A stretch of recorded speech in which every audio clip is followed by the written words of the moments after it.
This video is relevant for you if you want to create a high performance culture in your team. So let's get on with it. I recently did a 100-day challenge of clicking a picture and sharing it on Instagram of something that I thought was beautiful. After 100 days of doing that, I see beautiful things all around me when I go, wherever I go. Just the act of being intentional about looking for something that I thought was beautiful and noticing that and clicking a picture, what it does is it primes our brains to look for that exact thing that we want to be intentional about. So, being intentional about what we want to notice results in our brains getting very good at noticing it all around us. Now, let's see how you can apply this as a leader to build a culture of high performance. Now, culture is shaped not only by strategy and incentives, but by what as leaders, we consistently notice, what we celebrate, and what we tolerate. Now, let's look at celebration aspect for today. From childhood, we are trained to find and focus on things that are wrong instead of finding and focusing on things that are right. That's also the reason why you have red flags all around you, not too many green flags in your processes. When we are trying to create a culture that supports and expects a specific kind of behavior, we need to find and catch people exhibiting that behavior and celebrate them and that behavior and do it as close as possible to the time that they actually exhibited that behavior. And when we do this every single day, we have two big effects on the team. This becomes something embedded in the culture and something that makes the day feel incomplete without the celebratory moment. It makes people feel a sense of accomplishment. It energizes them. This also reinforces the message that a win is a win no matter how small. And that gradually encourages the team to look beyond big milestones and appreciate smaller victories as much as we celebrate and appreciate the big wins. And I'm not alone in saying this. There is recent research that suggests that small wins celebrated regularly are a potent way to keep teams engaged and motivated. In a landmark study by Teresa Amabile, participants were most energized and motivated not after a big celebration, but when they had little breakthroughs along the way, when they found small wins to celebrate along the way. Now, what does that mean for us as leaders? And how do we go about finding those small wins every day? So here are four kinds of activities that are worth celebrating every day. And I'm pretty sure that the people on your team are exhibiting this and are doing this on a regular basis. All we need is the intentionality to look for, find, and celebrate them. So, what are these four kinds of activities? First one, desired behaviors. This is what we expect people to behave as. So, if we are working on curating a culture that expects the team to change their behaviors, we need to celebrate every time someone exhibits the new behavior that we expect the team to behave like. Every time someone actually does it, we celebrate it. That reinforces the fact that this is the kind of behavior that will be celebrated, that will be noticed, and that will get you accolades until it becomes a norm. So, desired behaviors. Second one is meaningful progress. We usually celebrate achieving big milestones, but miss celebrating meaningful progress made along the way. Celebrating meaningful progress keeps the momentum up, even when making progress gets difficult, even when achieving those big milestones become difficult. The very act of having made progress on a difficult task and being celebrated for that creates a culture where people want to continue to show and make progress. It is our responsibility as a leader to keep our eyes open and identify and celebrate any and all meaningful progress that moves us closer to our common goals. This is a celebration of the team. This is a celebration of the momentum that we are generating, which can lead to the large milestones. And this is as a team. Now, let's look at it as an individual contributor. Every time someone does a meaningful contribution to a particular project or to solving a particular problem, we need to identify and celebrate them. Anytime someone goes beyond what their normal job is and does something which is in a way a meaningful contribution towards solving a problem or towards achieving a goal, take some time, celebrate them. Not just the activity, but the people for the behavior that they are exhibiting. This celebration keeps people wanting to contribute more. This improves overall engagement within the team. This keeps morale up and creates a culture where everyone on the team wants to make a meaningful contribution towards the common goal. Now, all of these are things about what someone does, which is already takes us towards the goal. Now, there is another aspect which we all need to understand and explore as well, which is celebrating constructive dissent and when someone identifies a blind spot. We need to celebrate anyone who identifies a blind spot in our decision making, in our progress report, and brings it to the attention of the team so that they can be addressed. Some of the most catastrophic failure happens because of these blind spots. So if someone can actually identify them, they are actually helping us avoid such catastrophic failures. And if we can do it early enough, then the probability of success at those problems that we are trying to solve or at the goals that we are trying to achieve goes up significantly.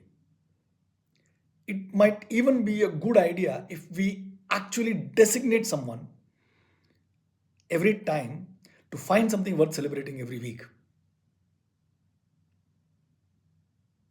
Someone's role it becomes to look at around the corners and try and come up with potential blind spots that we might be missing. And if we can actually rotate this within the team, so for example, every week there is one person who is responsible for identifying something worth celebrating, and another person who is responsible for identifying a blind spot or a problem that we need to be aware of.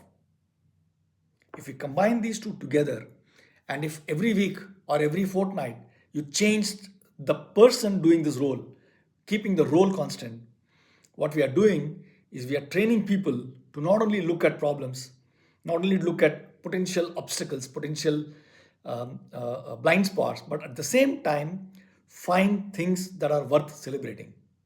You are training both the muscles together.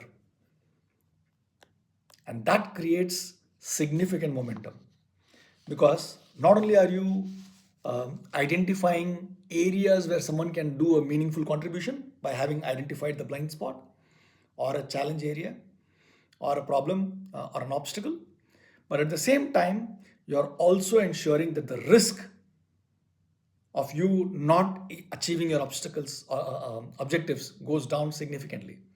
And all the while having fun and building a engaged team.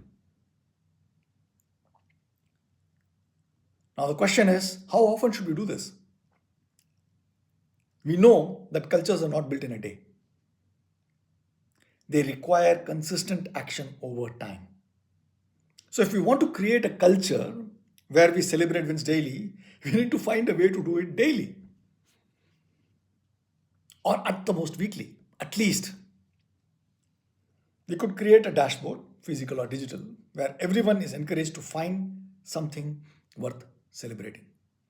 And the celebration could be as simple as a pat on the back, It could be as simple as a message on a group WhatsApp chat congratulating someone or some team for having achieved a certain meaningful progress on a difficult problem, or having exhibited a desired behavior, or identified a roadblock, potential roadblock, whatever it is. It can be as simple as a message, pat on the back, or in the team meeting, acknowledging and celebrating someone by giving them access to information, access to people, access to tools, access to whatever. It can range from, it need not be expensive, it can range from a free pat on the back all the way to potential training opportunities, potential learning opportunities that are only available for people who actually contribute to this cause. I remember I was once part of a team where every team meeting started with what did we learn, and each one of the person in the team would have to say what they learned last week, so that not only is their learning useful for them, but everyone else on the team can also learn with them. The same way, we can also create a practice of every time we meet as a team, we identify two or three things that is worth celebrating and celebrating them. One or two things that are potential obstacles, celebrating the person who has identified them. And that creates a virtuous flywheel, which then creates a culture where you celebrate wins. The more wins you celebrate, the more wins you get. Because ultimately, as human beings, we are always looking at potential opportunities for us to be celebrated, to be seen, to be heard, to be acknowledged. That's an innate human need. And contribution matters. Almost everyone has a need to feel that their work matters, that their contribution is valued, and that they are respected among their peers. Celebrating small wins, either as a team or recognizing someone for their contributions on a regular basis, helps fulfill this particular need. And by involving everyone in finding a reason to celebrate, we are creating a culture that not only focuses on the obstacles, but also focuses on everything that they're doing well. And on dark days and on times when progress becomes difficult, that's when this can actually take your team and move them along despite the difficult progress. A daily ritual of celebrating small wins through contributions, progress, exhibiting expected change in behavior, or identifying blind spots becomes a daily reminder of what matters. This creates a culture where everyone on the team is set up to do their best work ever. I would love to be a part of such a team. Would you? Or would you not? However, there is a word of caution here. We need to be cautious about not allowing this to avoid becoming another initiative that lacks genuine intent and instead becomes another form of noise that the teams tend to tune out. Cannot be something that you launch with a lot of fanfare but then don't follow through. It is our responsibility as leaders to make sure that if we go this route, we make sure that we deliver on this. And not just once a day, once a week, but to do it consistently over a long period of time. Put in place structures, put in place processes that help you ensure that you don't forget this. This means that while it is important to celebrate daily, as far as possible, or at least weekly, it is also important to only celebrate genuine progress, genuine contribution, genuine obstacle finding, and not celebrate just for the sake of celebration. As humans, we are very, very good at identifying such fake things. Fake celebrations will accomplish the exact opposite of what we are trying to accomplish. So, if there is nothing worth celebrating on a given day, accept it, acknowledge it, and invite everyone on the team to make an intentional effort to create something worth celebrating the next day makes progress visible, makes the process of making progress visible. In conclusion, this is what I will say. Most organizations say that they want high performing cultures, but only measure outcomes and ignore the behaviors that produce them. A daily celebration practice is how you close that gap. Not by lowering the bar for what counts as excellence, but by making the path to excellence visible. So, the question, my friend, is this: will you go this route? If yes, what is it that you want to celebrate today? Start today. Think about it. If you like what I'm talking about, please do like and subscribe and share this with anyone you think is trying to build a culture of high performance. So until the next video, this is Mukesh signing off. Take care.